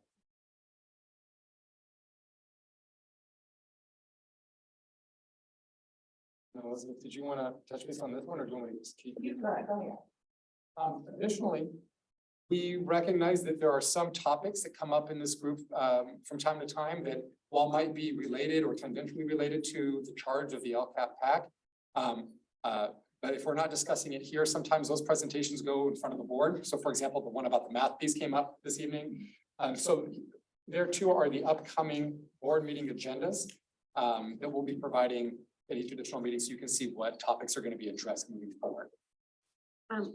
Quick on the, in terms of the area designation, is that the area of the board member that's appointed, or is that the area that the PAC member resides in? I'm listed, I'm appointed by Zima, but I actually am not in her area. I'm in Saul's area. I think it's I'm on the border, so it's an easy confusion. So one of them is obviously Zima's.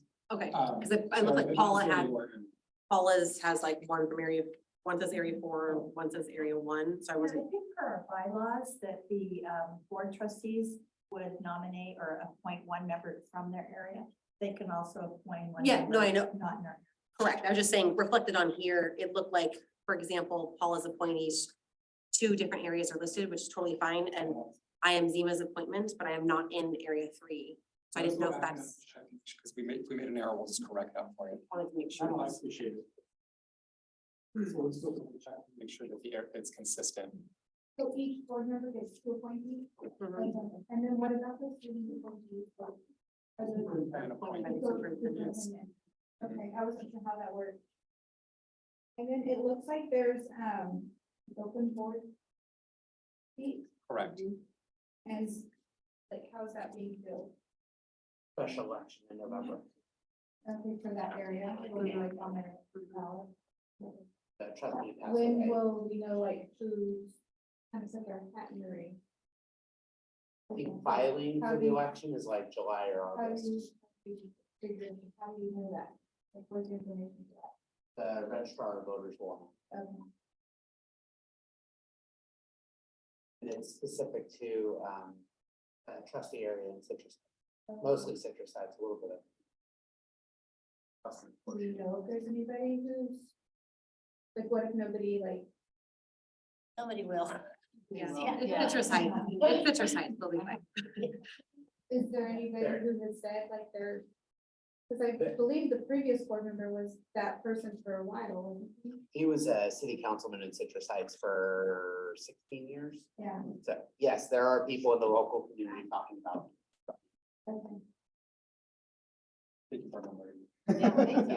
Yeah, it's a special election, so there'll be the election, they'll count the votes rather quickly, and then once the election's certified, they get sworn in.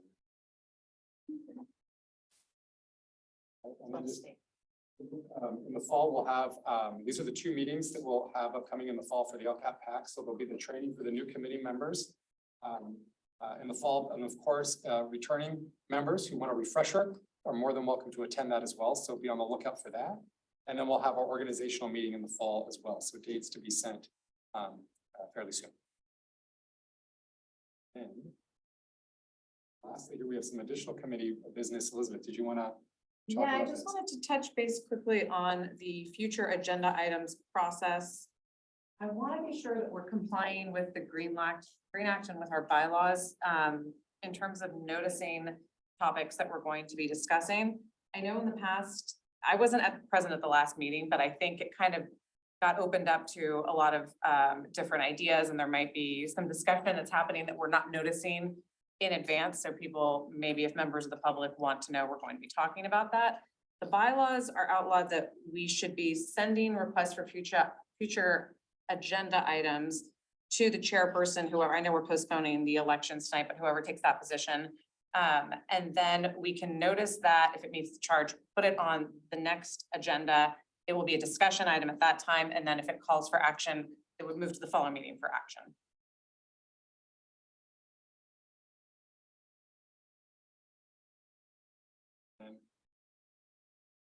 That brings us to. I know that there was a question asked at the last meeting surrounding the Green Act and how we can meet.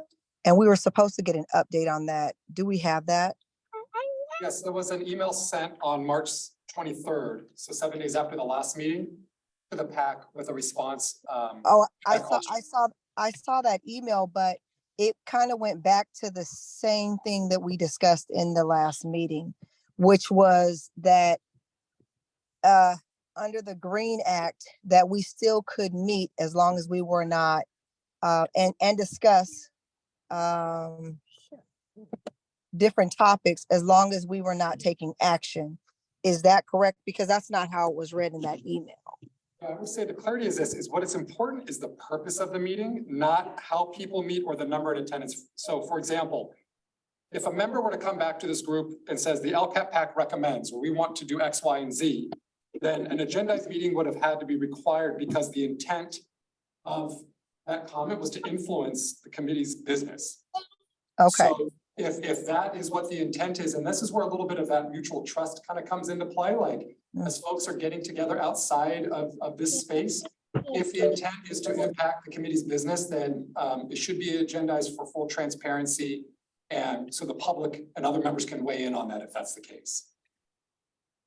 Okay, so if it's to influence the committee, but we could still have meetings so where we discuss different items that we just maybe have concerns about that we can bring to the meeting, but not to influence it, correct? Exactly right. And you know what? It's not a perfect science. Yeah. We're getting together just to make sure that we're all on the same page about something, and then when we go to our actual meeting, then we know whatever, but you know, it's a semantics thing. Yeah, really what this is about, and I know it was sent in the email, but for folks who didn't get a chance to read it, under the Brown Act, for example, if our two board members were to go outside in the parking lot and have a discussion after the meeting, they would be liable. Essentially, there are like legal consequences to that.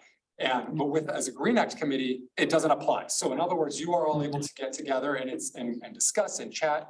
But also part of the Green Act is around making sure that the public does have an opportunity to be a part of those conversations. So again, it's about the purpose of those meetings. And that's just gonna have to be you know. just- And the reason why I asked that question is because we have very limited time to do any work within this particular committee. Whereas last year and all the prior years before, there was sufficient amount of time, but a lot of times our committee was really headed by the directors and not necessarily by the committee members. And so I see that this year as well, is that a lot of our time is being exhausted by the director, you, John, and then also a lot of the directors from the different departments, the superintendent, which is all necessary, but very little of the work is being able to be done by the PAC itself. Yeah, so the chart, that's, I'm just gonna be, just to lay it out there, the charge of the PAC is to provide review and comment of the plan, to review the educational partner strategy, and to help us as a district to lift what are those common themes across the district. So that is the charge of the group. That is what the board has approved our charge. And so that is part of the reason why, because that is my responsibility as the department representative, is to make sure that we meet that charge in collaboration with you all. Well, I understand. Topics outside of that charge, again, we're a Green Act committee. So Correct. topics that are outside of that charge provide the LCAP PAC an opportunity to meet outside of the space to engage in other topics related potentially that do not meet the charge, but are related to the work that the group feels that they would like to engage in outside of this group. That still has to do with our funding and the different issues that we have within our district, correct? Incorrect. It has to do with the charge of the PAC, which is to do those three specific things, which is to review and comment, provide input on the educational strategy, input strategy, and to help identify those common themes across the district from our educational partner input. That is the charge of the PAC. Is that like our So the PAC doesn't bring anything else to the table. Is that correct? The PAC members bring the perspectives and insights as members of the community. So for I know, example, but it's only surrounded by your questions, correct? So even if it's out of the scope of your questioning and it's something that we see or think needs improvement, that's outside of that scope, we don't bring it into as we don't create it to be a charge then at that point. that's part of where there's actually a couple spaces for that to happen. So for example, if a PAC member, I remember last time someone had an interest saying, hey, when we engage our educational partners, we should consider engaging a particular group that we had. So that was a perspective and insight that we've taken and we're going to integrate into our plan. Okay. So, when we met as a group to look at the educational partner input, rather than just district leaders looking at that to see what's emerging, you are all kind of, because of the seats and the perspectives that you bring, are able to identify what are those things that maybe we might have some blind spots to. And then this evening was an opportunity to provide that review and comment and ask those clarifying questions regarding aspects of the LCAP to the committee to help us, well, actually ultimately to help the board make the decision on whether or not to adopt the plan. Right. So I think the problem that I'm having is that we come together as this committee to look at a lot of data to look at some of the things that we can improve on within our district, but we're almost stronghold to not be able to really look at everything and bring everything to the table or whatever it is that we see that could use improvement. It's almost like we're being directed instead of us coming with an open mind to look at everything and hear everything and then make assessments based off of what we hear from our committee itself. Instead, we're being directed, and that's what it is. Yeah, and again, I just want to be completely transparent about what the charge of this group is. The members, the plan is written by members of the district in consultation with all of our 65 educational partners. So it's perspectives and insights, and that is the scope of this group and this role. It doesn't mean that ideas can't come up. It doesn't mean that the input is not there. That being said, that the LCAP PAC is not responsible for writing the plan. The LCAP PAC is not responsible for adopting the plan. Correct. The LCAP PAC is one of 65 educational partners that contributes to the plan and has a special role in those three particular areas. This is what makes this group unique in comparison to the other groups. And again, I'll just highlight one. Aside from the DLAC, LCAP PAC and DLAC are the two groups that get to review the plan ahead of the board. Those are the only two groups that do that. 2, provide that input on the educational partner input, and 3, to see all of the educational partner input that was collected to really help the district identify what those themes are. That is the charge of the PAC. That is the scope of this work for this team. Correct. Can I add another Yeah. comment to that? I would just add that it sounds to me, Kim, like you're looking for other opportunities for voice, other opportunities to bring other topics to the table for discussion. And I think it's important to note that throughout the district, there are many other ways to do that in addition. Correct. In addition to this group. So one specific example of that would be the superintendent's parent advisory council that meets. on I'm a regular part of that. basis. No, I'm aware of all the different committees. Okay. I've served on many of them. That Okay, really isn't the point. And I guess that's a part of it.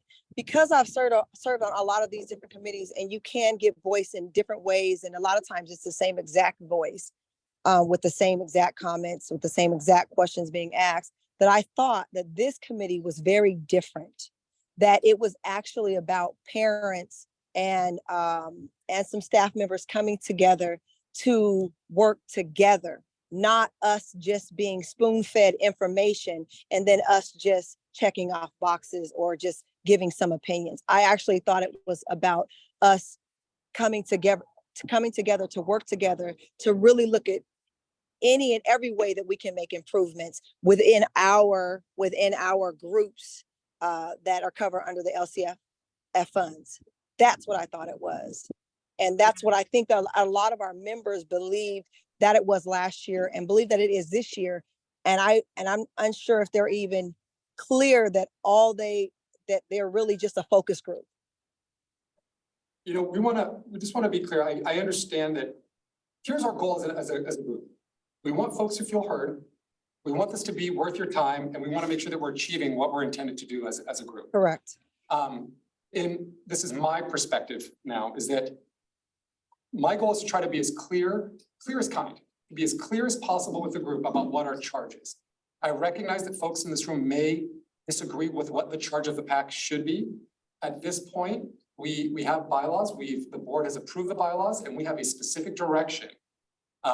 So again, Kim, I totally appreciate what you are saying, but I also just want to be completely clear. and be kind to the group, so you know, is that the district has chosen to move in a different direction. Oh, I know. I've This is read the our bylaws. charge. And so this is, if this is the work of the LCAP PAC, should folks want to participate on the PAC. And as Deputy Amy, sorry, I'll say. Mentioned, if there are other interests or other spaces that you want to get engaged in, whether it's at a site council level or in another committee, we can I've also done that as support you to well. help find that as well to help. No, I've done all of those. That really wasn't my point, but that's okay. We just may have to revisit the bylaws, Question, because but thank you. Thank you, Kim. I appreciate Kim's perspective, but also like I've been on the LCAP for 2 years. I'll be going into my 3rd year. And it would be nice, like at the beginning, like our first meeting of the year, especially if we're gonna be having like new members and some people coming midway, at like that first meeting, we can be like, this is like our mission, this is what the purpose of these meetings are. You know, this is like your purpose or whatever, and then reviewing those bylaws so that we understand better as a committee what our role is and our purpose. So that when we come to these meetings, there's a greater understanding of what's expected of us and what our contribution can be. I feel like we'd have more impact if we understood that process better. April, that's such a great point, which is I why we agree. have that training at the beginning of the year that both new members and returning members can attend for that. We've had some new Is members that new? attend. Because I haven't heard of that. We've been doing it throughout this year, yes. Oh, okay. I haven't And, heard of it. Training when, at least my generation of new members just started, there was like me and then I think the new board members. I started during COVID, so like that was just like kind of a whirlwind of everything, and I'm just like, I don't know what I'm doing here, but I'm here and I'm listening. I agree. I was very confused also, so I agree with that idea of kind of having a clear focus in the beginning. Yeah. So in the fall, we'll invite you to attend, come and Okay. attend with us. But yes, we have those, we've had actually those meetings kind of happening ongoing throughout the year because as new members have been appointed, we've been scheduling those meetings. So it says at the beginning of the year. However, if folks get appointed at a later time or if something happens, we've been going out of our way to do that. And also I would point out, we've also been meeting with folks one-on-one. Okay. Should folks have additional questions and concerns about their role as a PAC. So whatever you need, we're here to support you. Okay, that would be helpful because like, I finally feel like I'm kind of understanding things, but I know that we're getting like new members and we have a new student, so it'd just be nice to be able to have that like platform of this is your purpose, these are your goals, like this is how you contribute, you know, and this is kind of like the process of how we do things so that, you know, we make sure that on our end, we're not, in conflict with any of our bylaws, like you had shared the Green Act versus the Brown Act, and there's different like things that can take place outside and inside within these meetings. And so I just think that if we have a better understanding of what that looks like and what's expected of us and those types of things, that might make a less confusing like thing, I guess. We wholeheartedly concur with that. Okay. statement. Yes, we are on the Yeah. same page. Okay. And if I might share, I know some of you know me, Raina definitely knows me, and I was a parent that had a lot of opinions. It was not quiet about those opinions. And this is only my perspective, but I don't believe this is or should be a check the box committee. I believe with the focused charge, it's my expectation that staff will take your comments seriously and with appropriate respect and deference and really dig into them. Because as a board, we are asking you for your opinion, and I think that's why with the bylaws, because I was talking about this at the CAC last night about their bylaws, while it narrows the focus, for me, I'm hoping that creates just a really good conversation within those focus areas. Because I'm hoping to get some really good feedback that as a board, we can respond to, that we can act on, that's part of our process. So I think it is a little bit, you know, I'm new, so I don't know what it was before, so I know it feels a little bit more narrow, but I will say I'm hoping that it'll create a better process overall. So I will say that, recognizing it is a little bit narrow. So that's just my perspective as, you know, And then new kid. one more follow-up question, because as a committee member here, I know that we're restricted to one committee within the district, but are we limited to like the school site council? And like, are there things that we are allowed to participate in, but not in an official committee member? Like, what is that? I believe it's one board appointed committee, right? So. Everything else, just Yeah. not, just. So board the council committee. is included, I think even the superintendent's advisory, that's not a board appointed committee, it's facilities, LCAP PAC, CAC, curriculum and standards. Okay, And part of that is we kind of want to put pressure on ourselves to get more people involved right. and create a larger network of Right. feedback that we're The bringing more in. voices you hear, the better. And what we were talking about at CAC last night is how do you create that progression of going from curriculum and standards to this? How do we start, how do you go from CAC to this? How do you start cross-pollinating your knowledge as you learn? Because when you're in CAC, you're like, oh, I was an LCAP PAC and this is how LCFF works. You know, Can I add to kind of, Kim, to your point, and similarly, I've been on many of the different committees, I've been on strategic planning, I'm on school site council, et cetera, et cetera, et cetera. I was on curriculum and standards, and same thing, I joined in the hopes that we could engage in some robust conversations about kind of maybe perhaps curriculum theory or actual choices. I was always kind of left wanting because I wasn't getting to have the conversations I was hoping to have. I will say though, however, over the progression of time and being a person that often asked specific types of questions, then I started to hear kind of more of the responses from the district level in the presentations and in the actual actions that they're making, feel a little bit more heard that way. So that's one point.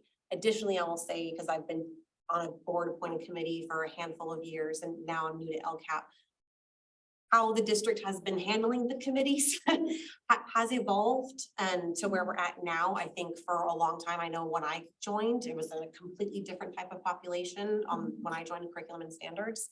And it was very much, I think everyone involved was sort of figuring it out as they went, versus now there seems to be a lot more respect to what these committees are providing and more of a challenge to the board members to actually be building that. So what we're seeing right now, while it's frustrating that it's not meeting our immediate expectation for excellence, at the same time, there has been a lot of progress made. Like, this is a big ship. It doesn't move quickly, right? So over the last handful of years to where now we've got John, which I think is doing an excellent job with LCAP compared to previous staff liaisons that I've seen in the past, you know, to where we're at with here, where we're getting to see in the past, they might have only been listening to LCAP for input and then still making all their own decisions, but I would say definitely your educational partner menu has progressed significantly. And so now we are kind of at a place where we can be looking at, we have heard from all of the groups, we saw all of their feedback, and then now when we're reviewing it, we can say,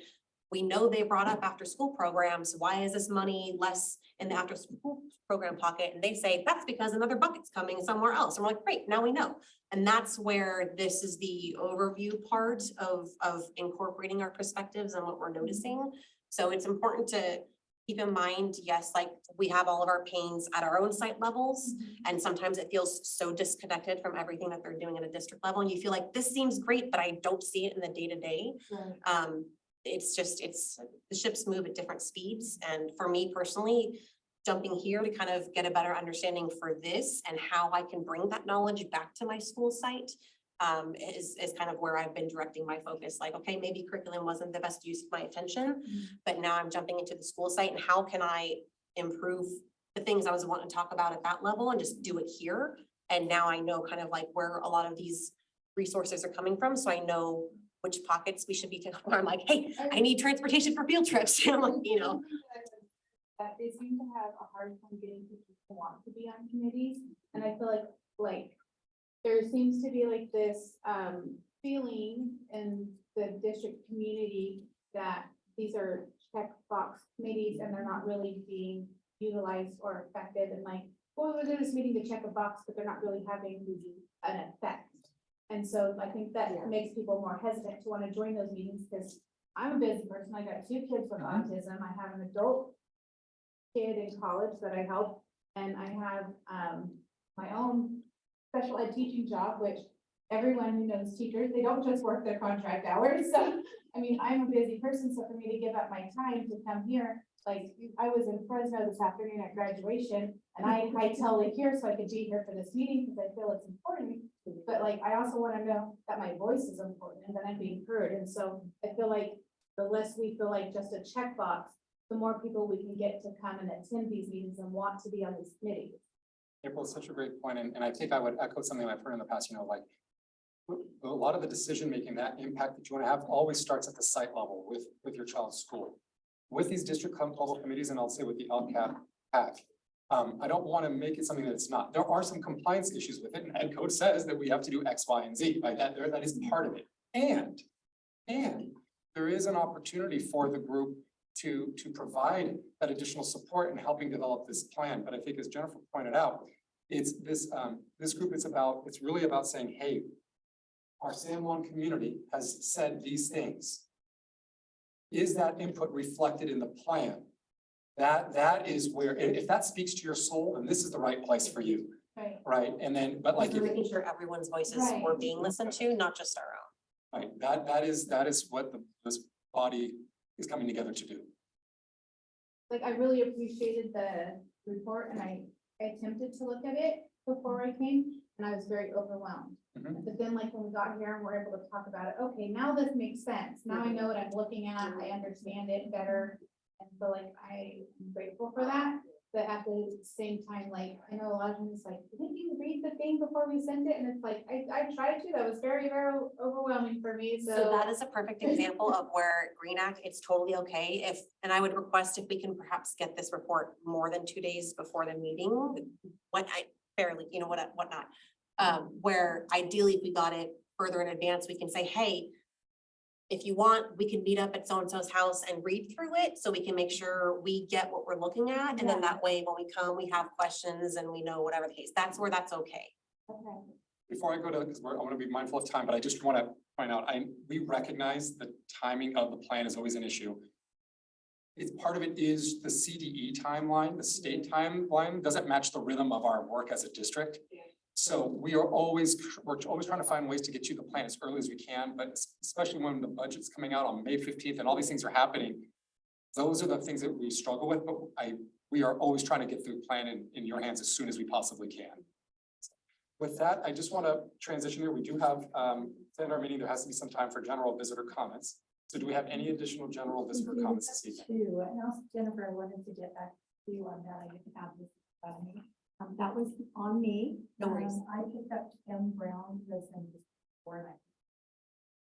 So you're correct. What was Okay. our first public comment? All right, so we have Ryan, would like to comment.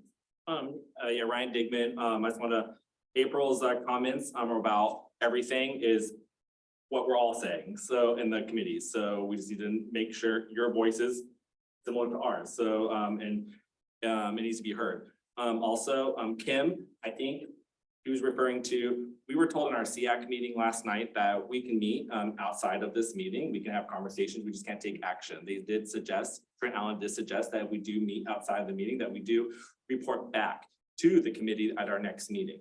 So we can kind of share. So That it's was not like like the she- transparency, and Ben was there too. So Yeah. I think Kim was just trying to figure out, I think, Kim, like, how do we kind of talk about this stuff? Come to a consensus of something, or just at least talk amongst our peers about these issues. Correct. I think Green Act is gonna help us do that. So, but then Trent did suggest, come back, share, so that they know. So like transparency. So. and then, Absolutely. Yeah, so, and then, overall, I just think that, you know, the voices, you know, not being heard, communication at the site level. I really need the site level is not working, so that's why we're here. Continue to show up, continue to stand up, continue to say it, even if you have to say it over and over and over and over and over. They're here, they're listening, okay? You know, we have new staff, new team members that are like here to support us, so they're gonna hear it over and over in my committee, in your committee, in these other committees. Continue to say what matters. Show up, continue, continue, continue. I met with everybody at different levels. I'm talking about it over and over and over, but you know what? Every meeting is a new person. So they're hearing me talk for the first time. So continue to talk, continue. This is a very important group. Thank you. Thank you. Okay. I think it's important to know what the California law and Ed Code says, because California law and Ed Code takes precedence over board policy, bylaws, all of that. The Ed Code says the Parent Advisory Committee is to provide advice to the governing board of the school district. Doesn't say to staff, it says to the governing board. So this committee also is, as an advisory committee, every school board meeting has on the agenda a place for committees can speak to the school board, and they're not limited to 2 minutes. So the chair of this committee can gather what she hears here, and at the next school board meeting, communicate what the members of this committee have said, their interests and their concerns. So that is something I think this committee should be aware of. And like I say, it's California law and Ed Code takes precedence over what is in bylaws and what maybe in administrative regulations, in other words. So it's important for this committee to be aware of that. Thank you. Before we adjourn here for the meeting, I just want to highlight too, if folks, you go to bed tonight, you've heard me say this before, 2 a.m, you wake up, you've got a great idea that you wish you would have shared this evening, send that comment to Laura. I was thinking at the end of the day tomorrow, because we are starting to prepare, we have to do responses. We have to have time to do that. However, that is not your last time that you can make a comment. At the June 13th board meeting, there is an opportunity for public comment around the LCAP plan as well. So if you decide that you still have additional comments, you can come speak or provide that comment at the board meeting as well. So after this conversation, you're like, oh, now that I understand it a little bit better, let me look at it. You can say. And in all fairness too, I think the last LCAP meeting was my first with the group, and I got the big binder, and when I read it at home, I had all kinds of notes and questions of like, what does this mean? What does this mean? And I emailed John, I was like, do you just have like a chunk of time where I could just ask you so for clarification? And he was kind enough to allow me to, and so just that helped me kind of grasp that. So then when I did get this, I was able to kind of see, whatever. So yeah, this is all we're growing as we're doing this all Right. together, kind of. If you want to meet, you let me know.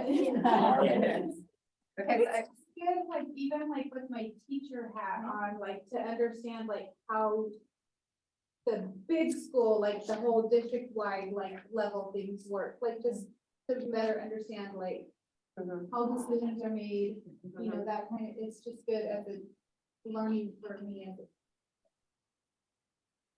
a I just appreciate the opportunity to be here, but also I want to make sure that my time is worth it.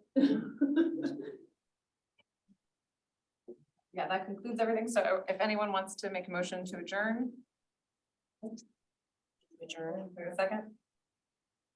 I second it. Okay. Did you get April second? Did you say I second? did, but somebody else did too. Doesn't matter.